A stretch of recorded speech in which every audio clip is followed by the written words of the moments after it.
Hey folks, Mr. Bowtie here. Thank you so much for joining us. Make sure you bang home that subscribe button on YouTube at Mr. Bowtie 1982, so that way you can continue to stay up to date on all the great stuff going on in San Antonio, Austin, and the entire area.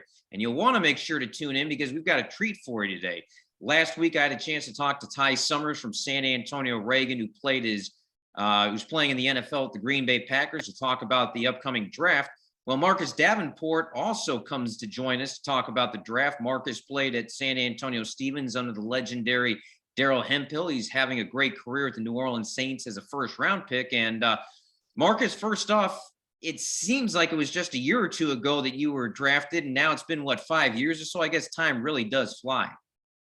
Yeah, it's one of those things that where you look back and you're like, wow, it has been some time. It definitely makes me miss college and all that, but it's just been a blessing to be here. Was it kind of a strange year last year because while you were playing with the Saints winning another division title, Northside kind of got turned over because of the split with Brandeis and Clark going in with Northeast, and that left Stevens making the playoffs. They had a great playoff run until they ran into Westlake. Taft got to the third round, had a chance to get to the quarters. I know you and Hemp certainly keep up to date, and I know it had to feel great to see Stevens getting back into the playoffs and going a few rounds. Oh yeah, I was a little bit jealous, personally, because we didn't win that much, except for like my freshman year. We went to the state semifinals, but it's always great to see them out there, doing well and balling. Coach Hemp, he definitely keeps me up to date and all that. And I wish I would have been able to go to a couple games, but maybe next year.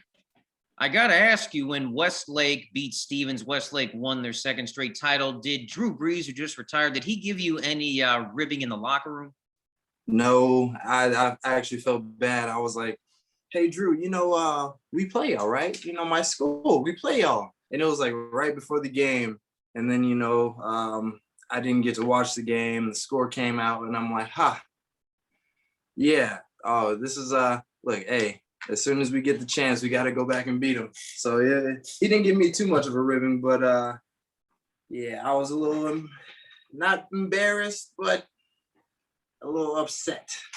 Yeah, well, those Westlake teams, they're going to probably be the favorite again in 21. And that's a team that, to be quite honest, I bet you they could give the Jaguars a little bit of a run for their money.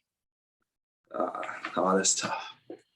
Of course, the NFL draft getting ready to start. 3 local guys will join you and all the other San Antonians in the NFL. Trevon Moehrig, expected to be a late 1, early 2. Kellen Mond probably will be a 2. Caden Sterns potentially will be later on in the draft. First off, you were a first-round pick. So what was it like from your perspective, the days leading up to the draft, all the way up to draft night, waiting to hear your name called?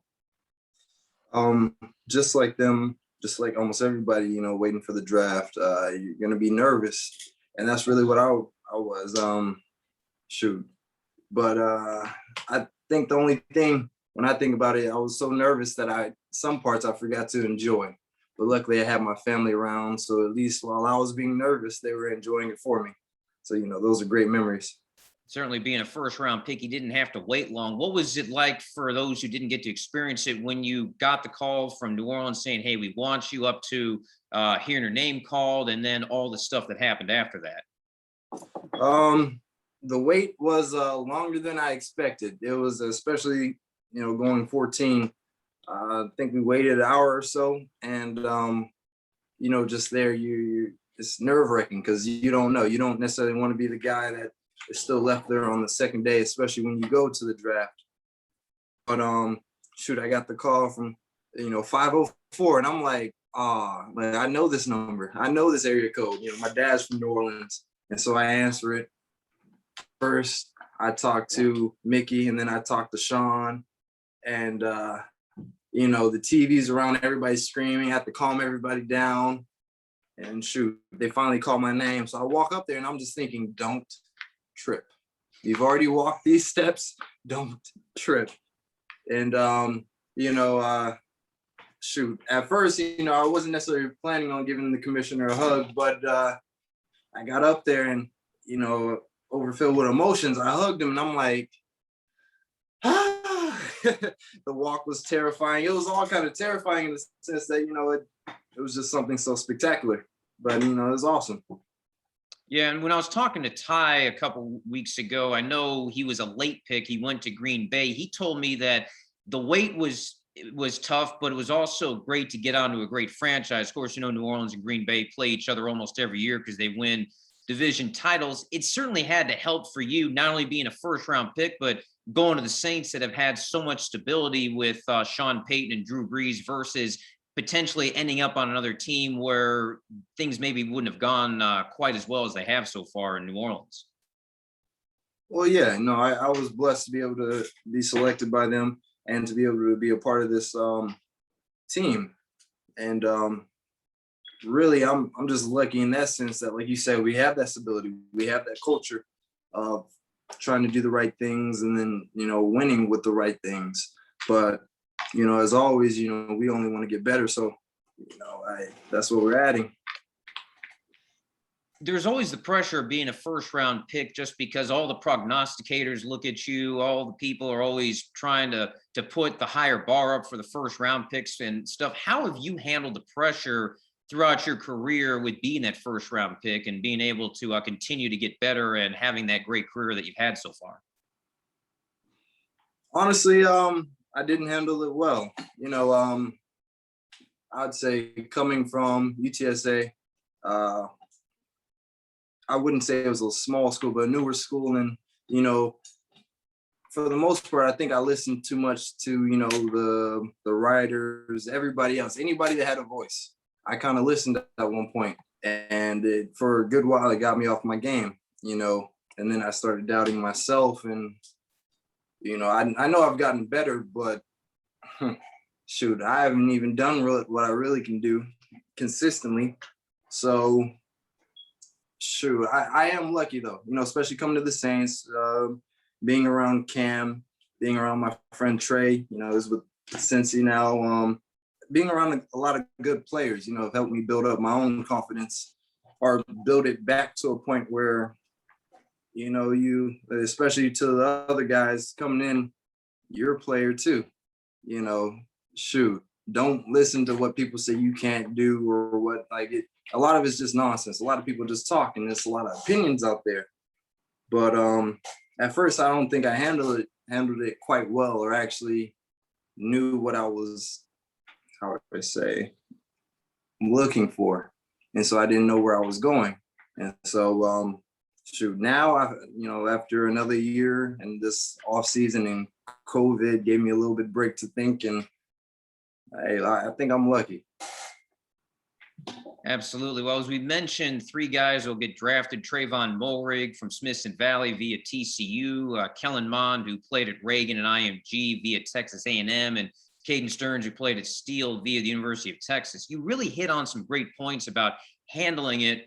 I want you to open up to those guys about your advice you would have handling the draft, the process, getting picked, and then the adjustment going to the NFL, because we see some guys that handle it well and other guys who don't. The best thing I can tell them without being too specific is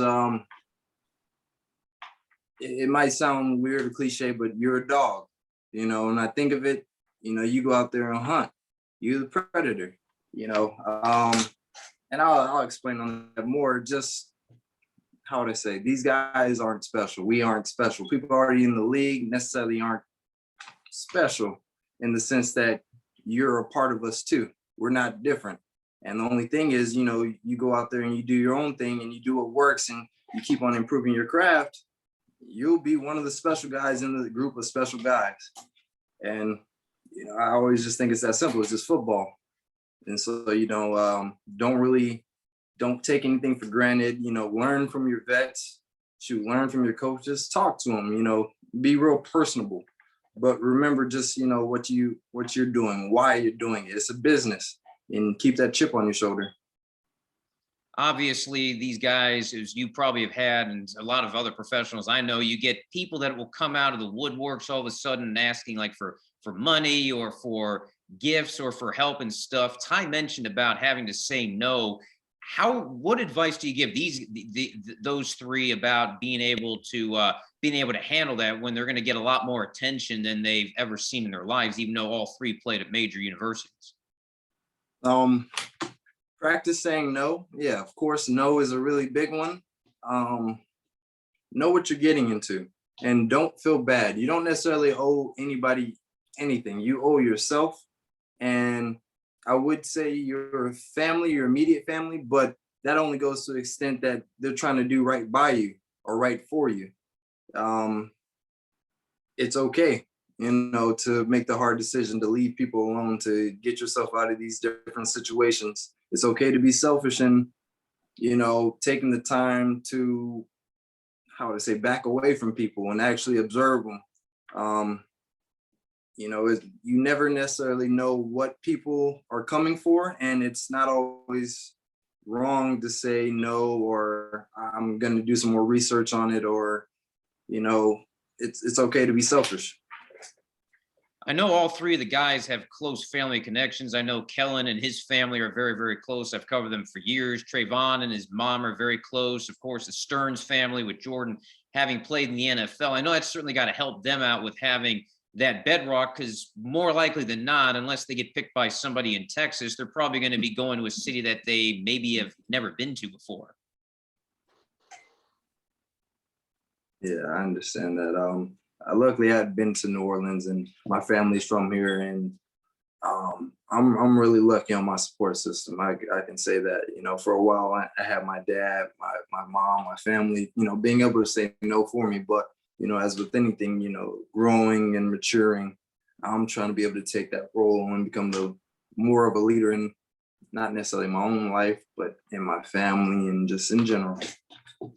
I'm old enough to remember when Ryan Leaf broke into the NFL. He got off to that great start with the Chargers, then he started losing. His personality went the wrong direction. He got into drugs and alcohol, and he ended up washing out. Now, all three of the guys coming in, as well as yourself, are all classy guys, but how do you handle that pressure? Because you're going to play in a lot of games. You've played, and they will, a lot of high-profile games where sometimes you'll win and sometimes you don't. How do you handle that pressure? And also the media, who, quite frankly, a lot of them don't care about you and mainly are just looking for a story. For the games, honestly, I'm lucky. I'm blessed with a great coach, Ryan Nilsson. And as far as for all the losses and all the wins, all the good performances, all the bad performances, one thing I've been reading is Amor Fati, which means, love of life. And it's like adding fuel to your fire. And whatever you do, whatever happens, you can dictate how you take it. Or better yet, maybe not necessarily how you take it, but you can dictate how you're going to express it outward. And so for all those wins, losses, bad performances, anything, with my coach, he puts it, he says it's on us. So, a lot of the games, it's on us. We didn't necessarily do enough. And so, a lot of that's just a driving force to the next one, the next day, the next meal, just grinding. So we never have to feel that losing feeling, that bad performance feeling. Sometimes you may win and have a bad game, and deep down, like that just wasn't good enough. Like sometimes it gets to a certain point when, winning is everything. But if you're really a player, winning is not everything. Is how you play, how you contribute, how you want to be the best. Winning is just a side effect of following the right process. Is it also just try to maybe have a little fun, because the NFL has always stood for not for long, and a lot of guys, if you make it 3-4 years, you're considered a vet? Is that one of those things you would tell the guys about? Just have fun and still enjoy it? Yeah, that is the first and foremost. Have fun. But hey, I have to say, winning is fun too. Shoot, you win, you might be better off than having fun. But if you can win and have fun, or just be yourself, grow and enjoy this process, because like you said, it's not for long. It really isn't. There's transactions every day of people coming in and out. But as long as you can kind of enjoy it and, like you said, have fun, you'll be okay. we've really had a great fraternity of guys coming in from San Antonio in the last few years. You were one of the first. Trey Flowers, who's in Seattle, along with Alden Robinson, Malcolm Brown, and Josh Reynolds were teammates in LA. Now they've moved to Miami and Tennessee, respectively. There's other guys that are going. Has that kind of helped where when you're playing these games, you say, "Oh, Green Bay, Ty Summers. Oh, he played at Reagan," or when you guys would play Seattle, hey, there's Trey Flowers. Does that kind of help? Because we know San Antonio is a town that hasn't won a lot as far as high school state championships recently. Maybe it's kind of that brotherhood of all these guys that are now making it, getting to see each other. Well, it's always great to see people that you've been able to watch, play against, compete against. And, like you said, it's a fraternity, but, going through this whole draft process and just colleges and all that, you start seeing those guys, go into the league, and it builds more, like you said, a fraternity, a brotherhood of, hey, like I've seen you over my life and I see you doing well, or I get to see you again in these positions. And it's, it creates bonds that you never would think of, initially, but, it's always great to see them in those positions. Yeah, as a guy who's been in San Antonio long enough now that a lot of the guys that are in the NFL I've covered, it's so hard because you don't want to root for one team to win. You always hate it when, say, New Orleans, Green Bay, and Seattle would get together in the playoffs because you want to see everybody do well, but at the same time, somebody's not going to win. It's I guess it's kind of tough for us here in San Antonio. What do you hear from the fans who are whether they are fans of yours or Flowers, Summers, or the other guys? Because we all want to see you succeed, and it's hard when somebody has to win and somebody has to lose. Of course you hear oh, I didn't want you guys to lose, but it's always great if you can see somebody else thriving and doing good. I remember watching the Saints versus the Vikings, initially with that Minnesota Miracle. And I was just thinking, dang, I hate seeing the Saints lose. But my friend David Morgan was on the Vikings team at that point, and I'm like, okay, that's great for him. It was crazy how things turn around, and I get on the Saints, and now I'm kind of in that position. But shoot, all we get is love, and I feel like that's a great thing from San Antonio. All I've ever received from there is love. How do you handle the media, and what advice do you give those guys to handle the media? Because again, everybody out there, whether they're on a big network or not, they all think they're experts, and some of them just will say things just to get ratings or stuff like that. How have you handled it being in the spotlight your entire career? I didn't always handle it good, but I've been learning to handle it better. And for the most part, especially now, I can understand if there's some truth in some of the words that people are saying. And that's just that, there's truth in almost a lot of things that people are saying, but, our messages or how we actually get the point across is kind of bad. So for the most part, I don't even look at it. Like, shoot, if I happen to stumble across it, I might like it, laugh a little bit, share it with my best friends, share it with my family, because sometimes people are funny. And I think the best thing you can do about all the hate or negative comments, or even some of the good, you really have to laugh at it, because you can't really let it affect your grind, or at least in any negative way. The NFL season is going to change a little bit. They're going to go to 17 regular season games, 3 preseason. Of course, there was no preseason last year because of the virus. You weren't in any danger of not making the roster, obviously, when you were drafted back when it was 16-4. But how do you think it's going to affect now having not only the extra game in the regular season, but now only 3 preseason games, or some of the guys that are trying to make rosters will have one less game to get to be able to impress coaches? That is a tough one. I in the sense I am lucky. I never really thought of I don't know, it sounds weird. I never really thought of not making the team, but I always felt like it might be sad. I might have put this pressure on myself, or just, going to New Orleans, where I feel like they treat everybody the same. They give you your chance, your opportunities, and they want to see you prosper, because, it doesn't really matter where you come from when you're selected. They're going to try to get you those opportunities and to win, and to, to help them win. So I'd just say, especially for all of them, if you can just go out and, how to say, ball as much as you can, do as much as you can, learn as much as you can, because coaches, GM, scouts, even your own teammates, they'll see that. And shoot, as long as you're really balling, nobody really cares where you're coming from. Let's get into some fun stuff now. I know we've hit a lot of intense stuff. You're a UTSA alum. You played for Larry Coker.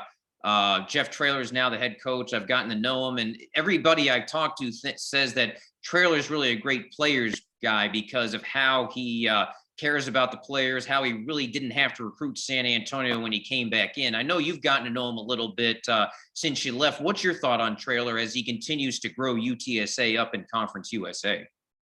Oh, I'm a fan, especially with the culture he's built, retaining Ryan Philo, which I think Philo, when he came in my junior year, really set the tone and really helped me take the next level and at least how I want to work, being smart with my body, where I want to build, and just being all around a good person you can be around in the weight room and the conditioning and the strength environment. He brings that kind of energy. And as far as Coach Traylor, he's consistently the same person. And that's what I appreciate. He wants to win, and he does things the right way. He talks to you the right way. He tries to get to know you the right way. So I'm very appreciative of him actually coming to UTSA. I'm excited for the games that we're gonna win this year and the race building. He's been bringing so much attention and so much love back to our school that it's just great to see it grow. Yeah, he had a great year last year. I know it was kind of a tough year because they didn't get to play all the non-conference games. They had some really great non-conference setup. What do you think he has to do and UTSA has to do to be able to take that next step to where instead of just being happy to make a bowl game, but now actually be able to contend in Conference USA where there's not really a power outside of maybe UAB? So far I know this year, all I gotta say is let's watch this year, because I've been seeing them work and I've got to see the culture and the attitude that's coming with all the work and all the seniors that they're coming back with. So I think they've been taking them steps, and hey, all I gotta say is we're gonna win. We're about to win a lot this year. As we mentioned earlier, Stevens had a great year last year. They won a couple of playoff rounds. They at least got a chance to play Austin Westlake, who is probably on a great run right now with Todd Dodge. What advice would you have for the Stevens players in order to have another successful season in 21 and at least maybe get another chance to play the juggernaut in Westlake in the knockout rounds? I would say remember what that loss felt like, and just remember all the work that took to even get there. Let this be a driving force that you got the city behind you. You got a lot of people out there looking for success, and just keep your head up. You walk a little taller now. You guys got banners. You guys accomplished things that some of us have never accomplished. So just keep pushing. Can't get you out of here without talking about your number one groupie. That would, of course, be Daryl Hemphill, and we've known him for years. He coached you. How did a guy like Hemp shape you, not just as a player, but as a man in order to be able to become a better football player and be able to become a better man? Coach Hemp. Coach Hemp really helped me in the sense that, it's a little story. I was playing receiver, and our quarterback at the time, we had a good quarterback, but we weren't necessarily throwing the ball. We had a great running back, Marquis Hinton, and Marquis could do it all. Marquis, you gave the ball to him and he could run it coast to coast. And so it wasn't really the spot to be a receiver. And I remember schools coming in and they were talking about moving me to defensive end because, Pearland at that time, or right before right after my freshman year, they had just won the state championship, or maybe they did. I forget. But they had these giant defensive ends. And I remember seeing them and being like, dang, that might be where it's at. And so when I was trying to make the move, my dad wasn't too for it. And so Coach Hemp was able to convince him and convince me, because nobody ever likes being in the position of not necessarily having the power, the ability to do anything on the field without, a quarterback. And so, he was able to put me in that position of defensive end and basically just let me go wild, let me go free. It was always encouraging, and he really helped me with my dad, which I think was like the biggest part in letting me become me. And I know certainly you guys talk a lot, both during the regular season and during the off season. How has he been able to help you out during some of the times where maybe some of the bad times in the NFL? We mentioned a lot of good times, a lot of bad times, that after a loss or after something maybe doesn't go your way. How has he been able to be that extra support for you? Honestly, I need to talk to Coach Hemp more. For the most part, I keep to myself, and I always think it's weird when, or not weird. I always, how would I say? It is a great feeling in the way that sometimes when I am feeling down and I get that message, or I've gotten that call from Coach Hemp, he just talks to me and talks how proud, and, we just talk a little bit about, NISD or just everything in general. And that's always been like a calming feature that he's been able to provide for me. But shoot, honestly, I do need to call him more. Yeah, he's a great person to talk to. Marcus Davenport of the Saints, we really appreciate you stopping by. You gave so many great pearls of wisdom, and I know we're all still proud of you here in the community. And hopefully 2021 will be another great season for y'all, and maybe we'll get to see you all play for championship this year. Of course.